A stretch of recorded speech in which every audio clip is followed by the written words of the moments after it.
स्नेहा और आरव कॉलेज में मिले। बहुत बड़ा ग्रुप था, लेकिन धीरे धीरे उन दोनों की आपस में कुछ चीजें उन्हें आपस में एक दूसरे की पसंद आने लगी। ये उम्र भी ऐसी ही होती है। उनको पसंद आने लगी, वो दोनों मिलने लगे और उन दोनों की दोस्ती ज्यादा बढ़ गई। ज्यादा बढ़ने के साथ साथ क्या हुआ, आया वैलेंटाइंस डे। अब वैलेंटाइंस डे पे आमतौर से जैसे आप देखते हो, पहले की पहले शुरू हो जाता है, she loves me, she loves me not, she loves me, she loves me not, he loves me, he loves me not, he loves me, he loves me not. ये सब करते करते करते करते आया the D day, that is 14th of Feb, Valentine's day. अब दोनों ने अपने मन में एक दूसरे को आस्क आउट करने के लिए बहुत सारे सपने सजो लिए थे। तो आरव ने क्या किया, वो गया, वो उसको लगा यूजुअली गर्ल्स को ये सब चीज़ें बहुत पसंद आती हैं, जैसे बुके हुआ, फ्लावर्स हुआ, मैं गिफ्ट्स बहुत ज़्यादा पसंद आते हैं। What he did, he bought a lot of gifts. वो आर्चीज गया, भागा भागा, वहां से गिफ्ट खरीदे, फ्लावर्स खरीदे और उसको एक अच्छा सा हार्ट शेप का एक पिलो लाया, बहुत कुछ लाया, उसको गिफ्ट दिए। उधर स्नेहा ने क्या किया, उसने क्या किया, अपना लाइट से सजाया। उसने उसको एक जगह से उसने ऐसा करा कि अपनी डॉम को सजा के वहां पे अपना एक कैंडल लाइट जलाया और मूवी अरेंज करी, और उसको एक स्पेशल फील कराने के लिए वो उसको मूवी डेट पे ले गई। अब दोनों का दिन तो बहुत अच्छा गया, लेकिन प्रॉब्लम पता है कहाँ आई? स्नेहा को कुछ और चाहिए था और आरव का वे ऑफ एक्सप्रेशन कुछ और था। आरव को गिफ्ट्स चाहिए थे और स्नेहा को काइंडनेस चाहिए थी। इस चक्कर में इन दोनों को लगा शायद over a period of time ये दोनों एक दूसरे के लिए ठीक नहीं रहेंगे, और एज अ रिजल्ट जो दोस्ती बन रही थी, जो रिलेशनशिप बन रही थी, वो टूट गई। आमतौर से देखा है ना आपने, ये उम्र ही ऐसी होती है कॉलेज में कि लोग आपस में मिलते हैं और एक दूसरे के लिए उनको अट्रैक्शन फील होता है। पर यहां क्या प्रॉब्लम आई थी? यहां तो सब कुछ ठीक था, एक दूसरे को पसंद भी खूब करते थे। तो आज मैं डॉक्टर गरिमा गुप्ता आपको बताती हूं कि यहां पता है प्रॉब्लम क्या थी। यहां प्रॉब्लम थी उनकी लव लैंग्वेजेस डिफरेंट थी।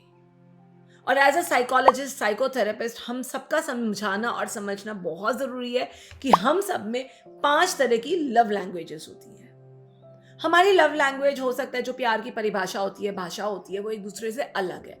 जब वो एक दूसरे से अलग होगी तो अननेसेसरली खिंचाव तनाव आएंगे ही आएंगे, क्योंकि जो आपने किया वो मैं रिकॉग्नाइज नहीं करूंगी, जो मैंने किया वो आप रिकॉग्नाइज नहीं करेंगे।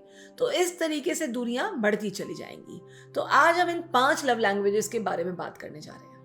1992 में डॉक्टर गैरी चैपमैन ने एक बुक निकाली थी, द 5 लव लैंग्वेजेस, जिसमें उन्होंने 5 तरह की लव लैंग्वेज यानी लव को, प्यार को व्यक्त करने की परिभाषाएं या भाषाएं बताई थी।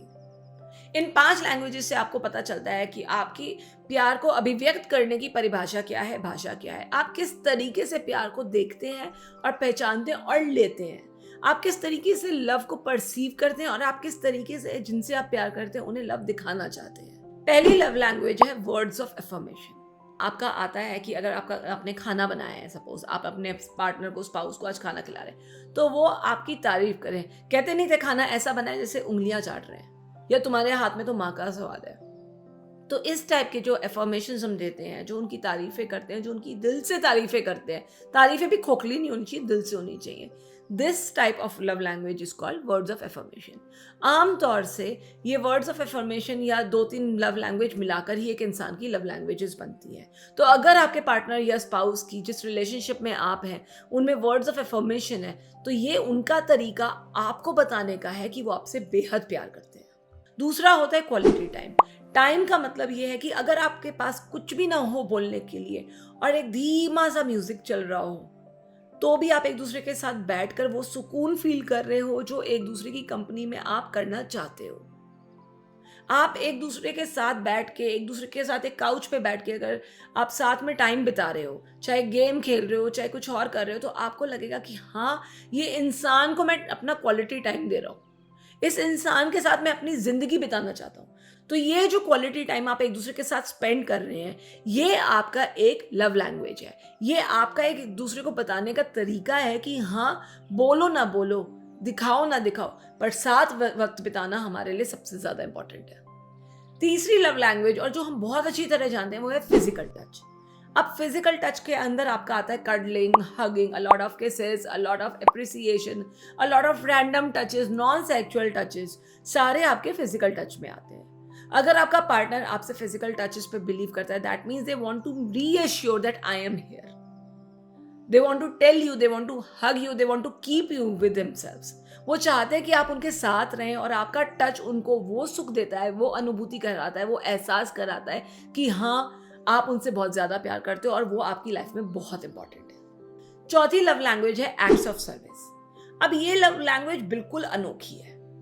मेरे पास कोई आया और उन्होंने मुझे कहा मेरा हस्बैंड मुझसे बात नहीं करता, मुझसे प्यार नहीं करता, मुझे बताता नहीं है, हाँ लेकिन किचन के काम कर लेते हैं, हाँ लेकिन मैं आऊँ तो हाँ चाय दोनों के लिए सुबह सुबह बना देते हैं, बेड टी तो मेरे हस्बैंड ही बनाते हैं, बोलते नहीं है, जताते नहीं है, बेड टी रोज सुबह बनाते हैं, पर मुझे कुछ और चाहिए लाइफ से। दैट मीन्स आपके हस्बैंड की लव लैंग्वेज या आपकी वाइफ की love language acts of service है। अगर वो बिना बोले, बिना समझे, बिना एक्सपेक्टेशंस के लिए आपके साथ हाथ मिलाकर कुछ ना कुछ काम कर रहे हैं, आपकी लाइफ में कुछ ना कुछ काम कर रहे हैं, आपको समझना बहुत ज़रूरी है कि एक इंसान शायद बोल के, छू कर या फिर किसी और तरीके से आपको एहसास नहीं दिला सकता, लेकिन अपने स्वभाव से, अपने व्यवहार से आपको बता रहा है कि आप उसके लिए कितने इंपॉर्टेंट है। तो क्या आपके पार्टनर, स्पाउस या किसी रिलेशनशिप में ये एक्ट्स ऑफ सर्विस है? This is the best act of kindness also. वो इतने काइंड होते हैं कि वो अपना छोड़कर आपके लिए सारा कुछ उसी तरीके से करते रहेंगे जैसे वो डे वन से करते आए हैं। पांचवी, और जो हम सबको पता है, रिसीविंग गिफ्ट्स। एक लव लैंग्वेज होती है जिसमें गिफ्ट का आदान प्रदान या चीज़ों को आना देना लेना बहुत महत्वपूर्ण होता है। तभी हम जता पाते हैं कि अगर मैंने आपको ये फूल दिया है या आपने मुझे ये गुब्बारा दिया है तो ही हम एक दूसरे से प्यार करते हैं। तो किसी किसी के अंदर ये फीलिंग आती है कि I want to make that person feel special. अब वो करने का तरीका ये है कि मैं उनके लिए आगे से आगे बढ़ के कुछ ना कुछ प्लान करूं, कुछ ना कुछ गिफ्ट दूं। तो ये लव लैंग्वेज भी बहुत इंपॉर्टेंट है क्योंकि ये आपको बहुत स्पेशल फील कराती है। फोन चाहिए था, बर्थडे आ रहा है, फोन मिल गया। As a surprise, as a gift, आपको जब गिफ्ट्स मिलते हैं, आपको कमरा सजा हुआ मिलता है, आपको बहुत खूबसूरत चीज़ें मिलती हैं, तो आपको अपने अंदर की खूबसूरती का और साथ के रिलेशनशिप की खूबसूरती का एहसास होता है। तो दोस्तों, ये पांचों लव लैंग्वेजेस हमारे लिए बहुत इंपॉर्टेंट है क्योंकि किसी ना किसी तरीके से ये यही बताती है कि हमें आप पर पूरा भरोसा है और हम आपके साथ अपनी पूरी जिंदगी बिताना चाहते हैं। अब आता है how to identify your love language. आप कैसे मालूम कर सकते हैं कि आपकी लव लैंग्वेज क्या है? आप अपने या अपने पार्टनर की लव लैंग्वेज को आइडेंटिफाई करने के लिए अपने पास्ट एक्सपीरियंसेस में चाहिए एनालाइज कीजिए कि आपने कैसे किया था। हो सकता है आपकी लव लैंग्वेज हो कि आप चिट्स छुपाती हो, जैसे कि वो सॉक्स उठाएं तो उसमें से एक चिट निकले, जैसे कि वो अपने कपड़े उठाएं तो उसमें से एक चिट निकले, उनकी शेविंग किट में से एक चिट निकले। हो सकता है आपकी लव लैंग्वेज ये हो सकता है उनकी लव लैंग्वेज कुछ और हो। तो आप अपने एक्सपीरियंसेस से रिलेट कीजिए कि आपकी इन पांचों में से कौन सी लव लैंग्वेज है। और इसका मतलब ये नहीं है कि जो लव लैंग्वेज आपको अभी पता चल रही है अपने एक्सपीरियंसेस के बेस पे कि वही आपकी लव लैंग्वेज है। आप दोनों अभी बढ़ रहे हैं, अपनी रिलेशनशिप में आगे बढ़ रहे हैं, और लव लैंग्वेजेस को भी रिफ्लेक्ट कीजिए और लव लैंग्वेजेस के तरीके से भी सोचिए। ये तो आपकी पर्सनालिटी वाइज हुई, लेकिन लर्न लव लैंग्वेजेस भी हो सकती हैं। हो सकता है कल को आप अडेप्ट कर लो दूसरी लव लैंग्वेज को, जैसे एक्ट्स ऑफ सर्विस है या फिर आपकी फिजिकल टच है या फिर आपकी कोई और लव लैंग्वेज है, तो उसको आप साथ के साथ भी अडेप्ट कर सकते हो। तो it is never too late. अपनी रिलेशनशिप पे काम करने के लिए कभी भी लेट नहीं होता। तो आप इस तरीके से नई लव लैंग्वेज को भी अपने रोजमर्रा के रूटीन में अडेप्ट कर सकते हो। इससे ना आपकी लाइफ में, आपकी रिलेशनशिप में एक स्फूर्ति, एक स्पार्क बना रहेगा, एक ताजगी बनी रहेगी।